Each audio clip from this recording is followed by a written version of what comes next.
Well, hello and welcome to Producer Dan. I'm Dan. Thank you so much for stopping by my channel today for this very special video on songwriting with my good friend Vicky Andres. Now, if you've watched any of my videos in the past, you probably know that I produced a lot of her songs on my channel.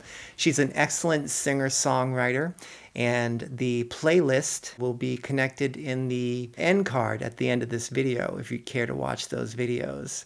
So if you are a singer-songwriter and are having issues with your lyrics, you're not satisfied with them, maybe you're stuck in a rut, maybe you just need some ideas and motivation, then this video is for you.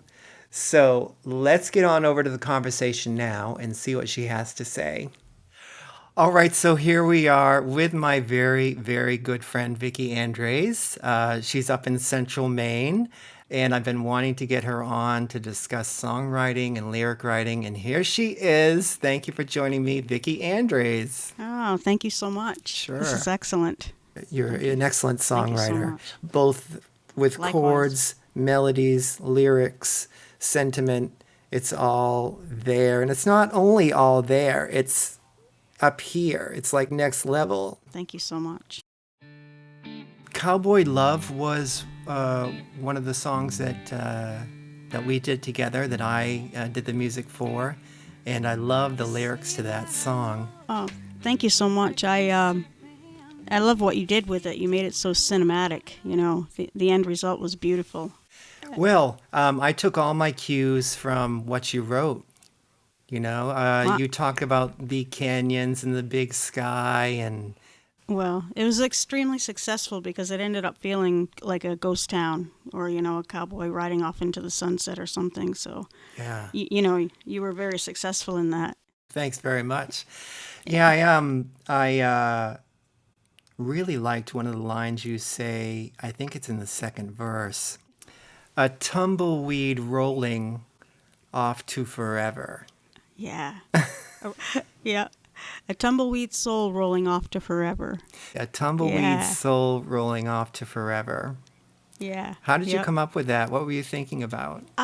You know, that's where I was thinking of that real dusty, like, ghost town. Like, there's nothing left here. It's better to leave. And I wanted to include a tumbleweed in there because it's not a ghost town without that. And I really wanted to, like, include all these metaphors about just cowboys, you know. I wanted people to taste the dust when they heard the song. As you listen to the song, you're put in that place, and you say words like open and wide and sky. You even talk about Texas. Yep. Yeah. Yeah, a love that's bigger than Texas and canyons, you know.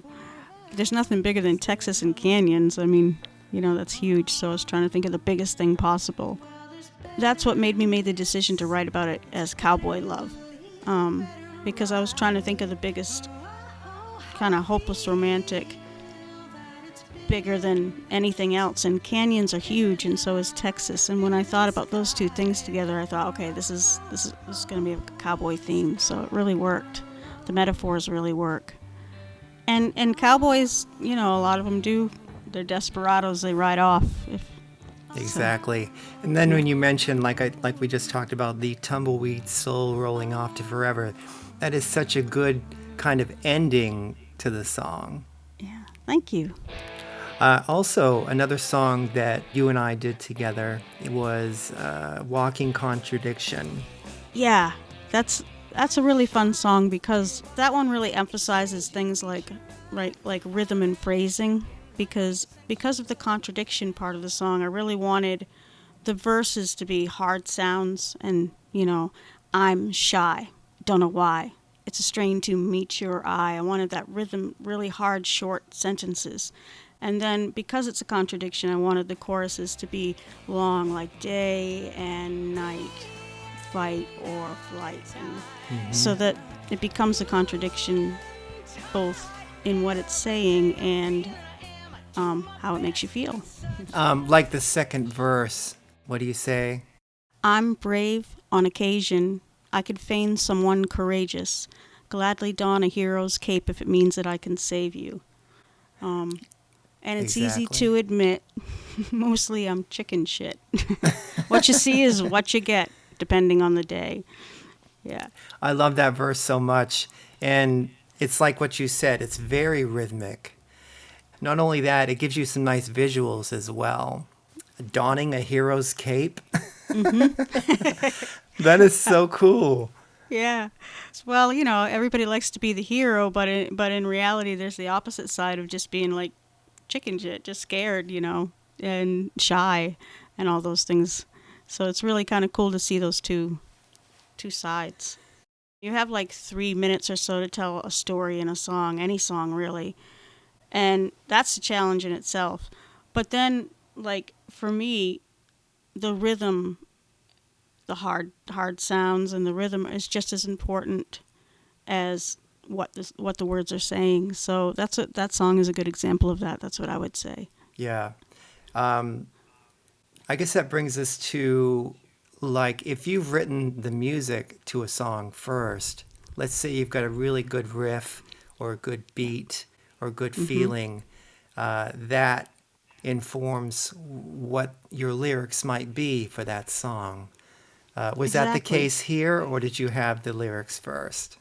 No, I had the melody, and I usually write the lyrics last. I was going to ask you, how you did things, but like the melody will hold the space for where the lyrics will eventually fall. And so how about you?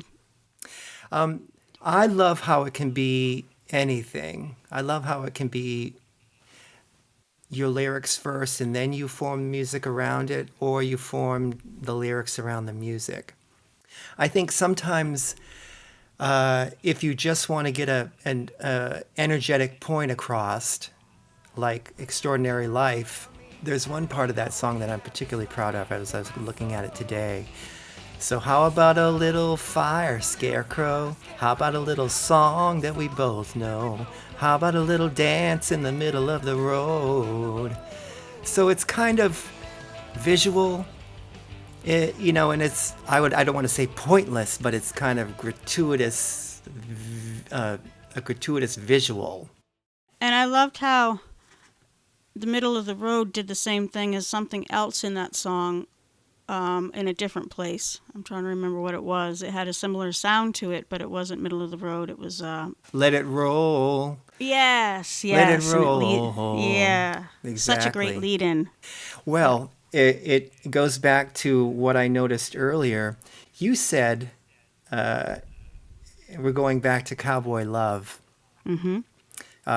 In your verses, you mentioned the word canyon.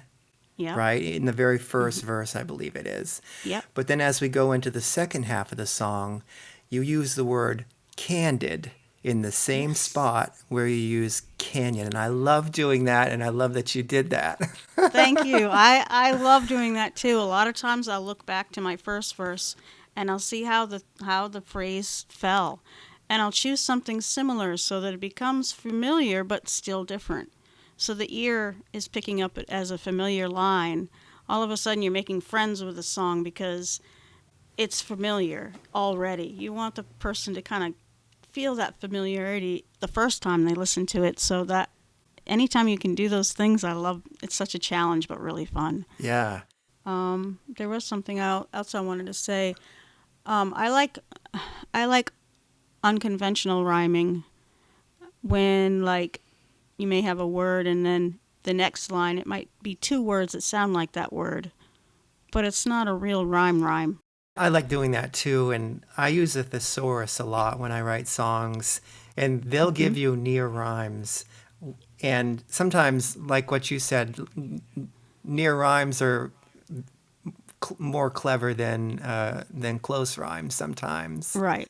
Yeah. Close rhymes can almost sound sometimes cliche, but not always. But like How About You is a song I have where I use all suffixes on the song. It's like everything will accumulate into something we habituate. It's time that we initiate a love that we can cultivate. You don't even really notice that the words aren't really rhyming. It's just the ends of the words. And it's a fun song. So I don't know how many people have heard the song Picasso. It's on my SoundCloud page if anyone wants to hear it. There's a rip in the seam of what it all means. That's one of my favorite lines that you've ever written. Really? Yeah. But I think we have to great. go back to the beginning of that song.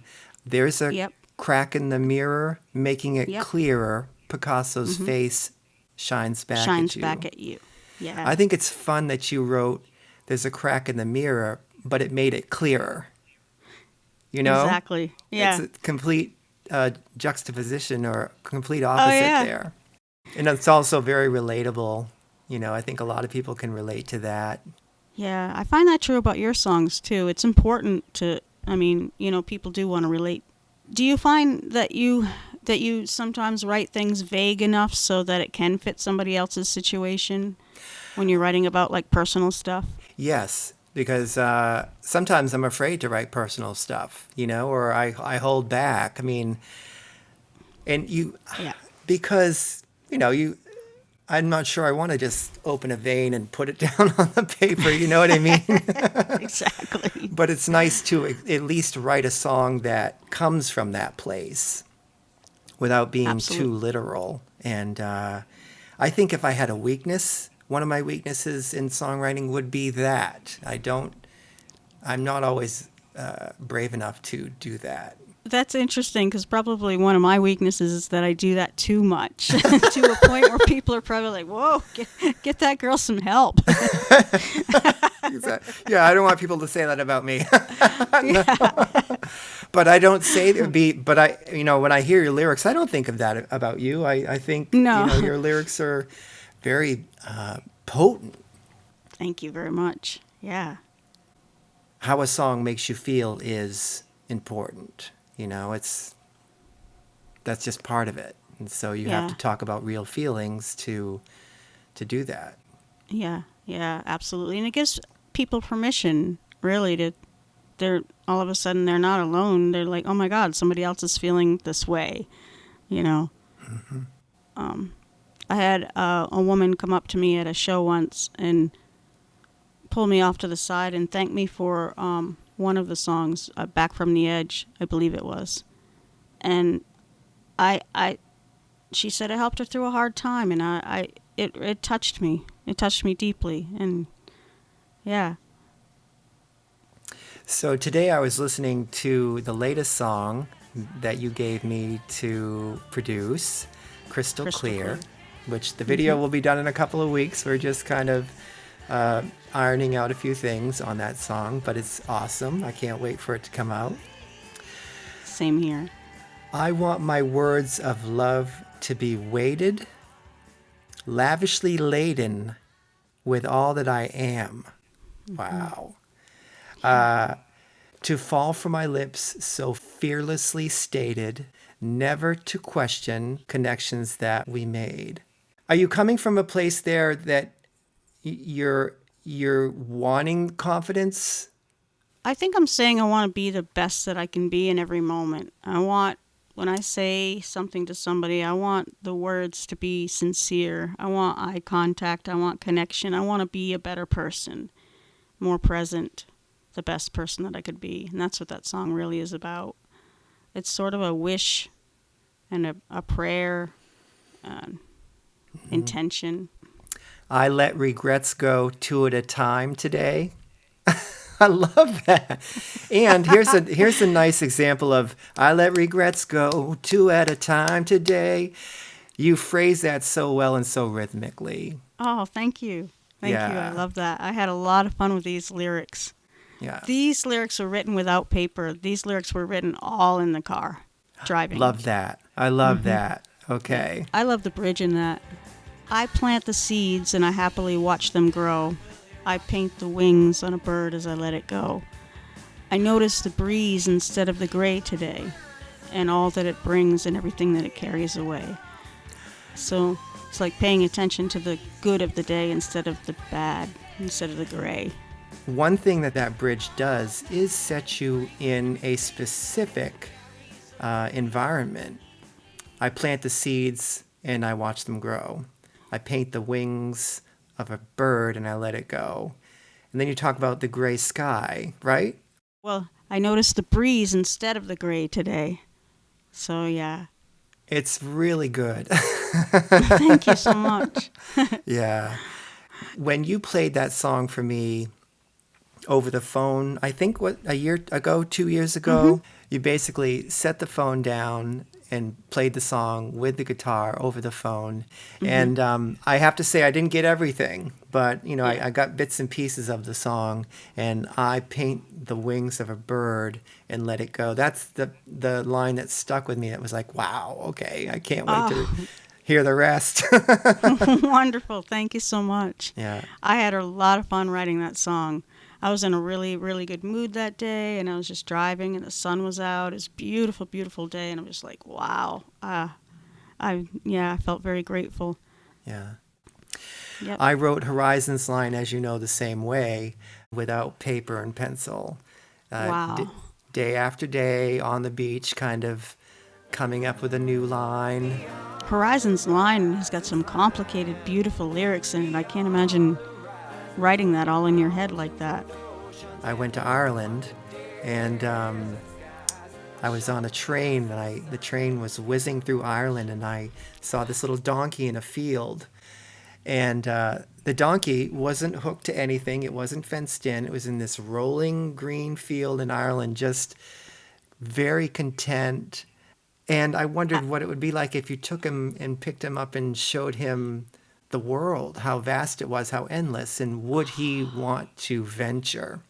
Yeah, I love that. Yeah. I love how you use the picture of the donkey, too. Yeah, I came up with that. It was in a copyright-free, clip art kind of thing.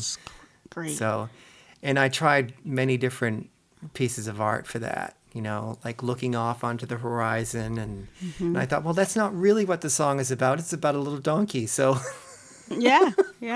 Who knew you could get such a beautiful song out of just one little concept? Yeah. I mean, it's more than one concept. It's multi-layered, but really, that was where it came from. Like in September Blue, how you use different situations that were saying a similar thing. Yeah, it was a bit of loss in that song. I woke up in the middle of the afternoon, and I remember that I was dreaming about seeing the sun coming through the trees, and that's all I remember from the dream. But I remember feeling very euphoric. And then I was remembering that I'd watched the movie The Bridges of Madison County and was feeling very moved by that movie. And so I decided to write the song starting from those two places. And then talking about the blueness of the sky in September Blue. And then kind of mirroring that with September 11th, How Could You Not, really? It works very well. Yeah. I think they hold each other up as the song goes along. So sure. I think it's a solid song, absolutely. So Yeah. Songwriting is my favorite thing to do. It's my favorite toy, How many songs have you written? Probably about 100. Not a lot. Not as many as some people, but quality over quantity. Well, you've been writing for a long time without, saying how old we are. We met, I was in the 6th grade, you were in the 8th grade. Is that right? Yep. And we started basically then writing songs. Absolutely. Yep. Yeah. I had been writing songs before that by myself, but never really knew how to play my guitar. And I saw you sitting on the playground strumming your guitar, and you were actually playing chords. You weren't just like, noodling around with it. And it was just like, I got to meet this guy. We got to talk because, And we lived close enough together where we could, walk to each other's house or ride bikes to each other's house. So Definitely. Yeah. And we had no problem just spending hours just trying to write songs. We had no problem with that at all. No. Yeah. We did write They Fought. We were given the assignment to write a song about the Vietnam War, correct? Well, or is it war in general? No, this is the funniest. Can I tell the story? Sure, go ahead. We were given an assignment to write a song that was patriotic. And we didn't get the assignment right because we wrote a song that was very anti-war. And we brought it back and played it for Mr. Lowe, our teacher. And he loved it, but he did say it wasn't patriotic at all. You're right. It wasn't. For some reason, we thought write a song about war. I don't know. That's the direction we went. For anybody watching, They Fought must be available on. What is it available on? What platforms is it? It's on my SoundCloud, Producer Dan's cool. SoundCloud. So yeah, so cool. I think it's also very cool that you and I are doing music together, and Wade, who was our drummer in high school, has lent drum tracks to how many of the songs that we've done together? 3 or 4? Quite a few now. Let's see. 4. 1, 2, 3, 4. Probably 4. Yeah, he's great. He's an incredible drummer. And just to be able to play with people that, we go way, way back. We have all this history. We know each other so well, Serendipitous, he's right there with you on that song. This new one, Crystal Clear, he lends a lot of the feel to that song, a lot of it, that open hi-hat, and it's a lot of fun that the three of us are doing this together, even though it's via email. I know it's like miles and miles apart, but it's fun for all of us. I'm sure he's enjoying it too. He says he is, and I'm sure he'll continue to. Yeah, it's amazing that we can do this at all. Exactly. His electric drum set kind of makes that possible. Yeah, because I don't have really, I don't have a lot of equipment here. My equipment's very limited, so I don't have a lot of mics to mic drums and record. And I dare to say that that's maybe not that necessary anymore. Yeah. Because basically when he plays his electric drum set, those are samples that have been recorded in a crystal clean environment, or given the sound that they're supposed to have. You don't have to EQ any wonkiness out. Yeah, right. It's great. It's kind of great, actually. Yeah. Excellent. Yeah, so it's Wade Bragg. He's the drummer, so we've been having a lot of fun together. Eventually, Scott Simmons, I've been playing with him on bass. Eventually, he'll probably join in the project a little bit, and we'll send some bass tracks too, maybe, but we'll just see how things go. And that would be awesome to get a professional bass player. Yeah, he's such a good guy too. He's always so into it. Both Wade and Scott are so into the songs, and I love that. When you add someone else into the mix, it adds something. It adds something. Definitely. It adds another layer. It adds a little bit more feeling from that person's point of view. Speaking of point of view, that was our... yes. That was the name of our band back in high school. Yeah. Well, we've been chatting for an hour and 23 minutes. Is there anything else that you wanted to add to the interview? No, I just like to say that I'm enjoying your channel a lot. I learned something with every video. I hope you are able to keep doing it because I look forward to them, and maybe we can talk again sometime about other stuff. And absolutely. Keep sending me your tracks. I enjoy producing them. I enjoy, putting my 2 cents in and kind of polishing something that's already done. Basically, your songs are solid, and thank you. I mean, who wouldn't want to do your songs? I mean, they're awesome. You. So, and well, thanks for saying that about the channel. It's nice. It's true, and I wanted to say that if there are other songwriters out there that need this kind of thing, just to reach out to you. I would imagine because you're really good at what you do. Yes, thanks, and yes, leave comments leave comments below if you have any questions for myself or Vicky about songwriting. So thank you so much, Vicky, for joining me, and I can't wait for your new song to come out. Can't wait to get that video done for you. You wait to hear it. It's going to be. I'm talking to the people now. Okay. Whoever's watching this, the song is awesome. Can't wait for you to hear it. So crystal clear. Keep an eye out for that. So, thank you very much, Vicky. We'll talk to you soon. All right. Thanks again, Ken.